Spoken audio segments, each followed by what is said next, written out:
Very true. That's actually very true, because Yeah. Sea Org members are people too. Yeah.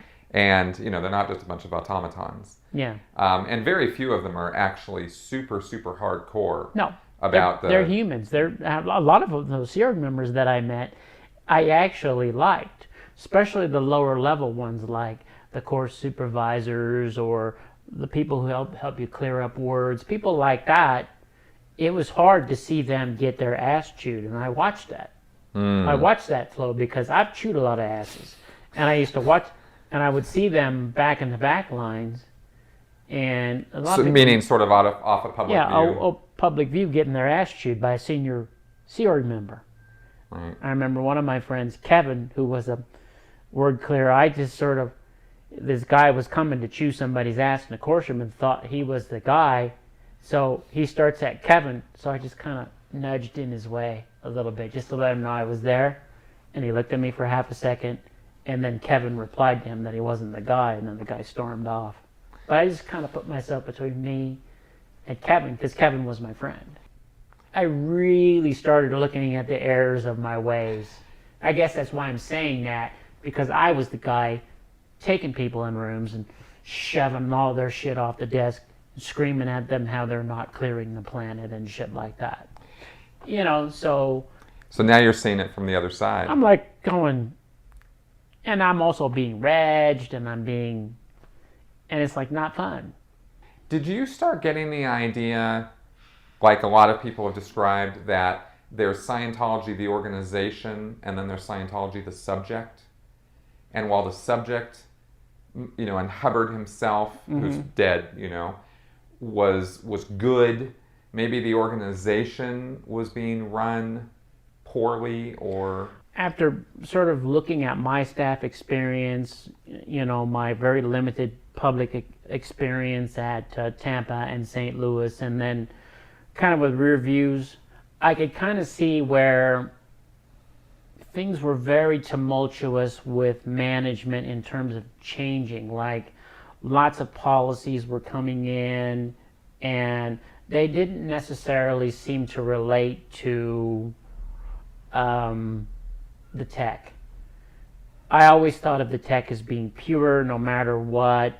If there's a policy error or if there's policy changes, the tech will always protect you if you know the tech. And it just seemed like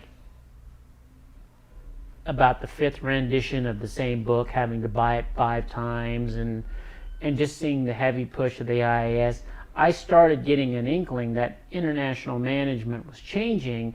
I didn't necessarily know they were bad, because if you went and you looked at the internet or a newspaper, well, you got to spend time in ethics before you could get to the priceless technology that you wanted. So I felt I could feel at Flag it was becoming unfriendly, not friendly. Because when I first went to Flag, they had t-shirts that said, "This is the friendliest place on earth." I don't know if you ever saw one of those. Flag Land Base. That's right. Well, now you can't go in one of those buildings unless you have a lanyard, unless you're photoed. Now that didn't happen when I was on course there, but shortly after I left, that started happening. Plus events. You have to be tracked. Right. So I'm like, how the hell is it the friendliest place on earth if that's the situation? You're tracking with all of the public relations about Miscavige. Now, were there little whispers about how much of a tyrant or a badass or a tough leader he was?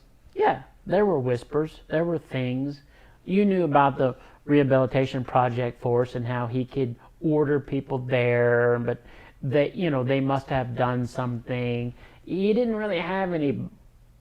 You had to go outside the organization to find anything bad about this guy. Now, with the rearview mirror and looking at it, these people had the shit scared out of them by this guy. He could ruin their life in a snap of a finger. Yeah. Because I remember one of my friends who was in the Sea Org, who was a longtime friend, and he told me a funny story. He said that a guy came to post kind of disheveled, and he didn't look right, and Miscavige had been breezing through a building to do some inspections on something in the Sandcastle, another building that the church owns, where they had done some construction, And now that I know that he's kind of a micromanager, he had to walk. He had to like go see it. Well, I guess this guy didn't look right, and he wasn't very respectful to David Miscavige, and I guess Miscavige ruthlessly ripped this dude's face off, screamed at him, yelled at him, and then ordered him off post. And my friend told me the story. That was the first. Your friend, the Sea Org member. Yeah, he's like sitting there watching it, because he was one of the ones who personally painted one of the buildings, and he was a long-term friend of mine, and so I got an idea there was a little bit of a human there, and I got an idea that, you know, if Tim DeWall could be turned into a dick running people by that organization, that heat's coming from somewhere, and if he's the top dog, I started getting the idea that he's bringing the heat through.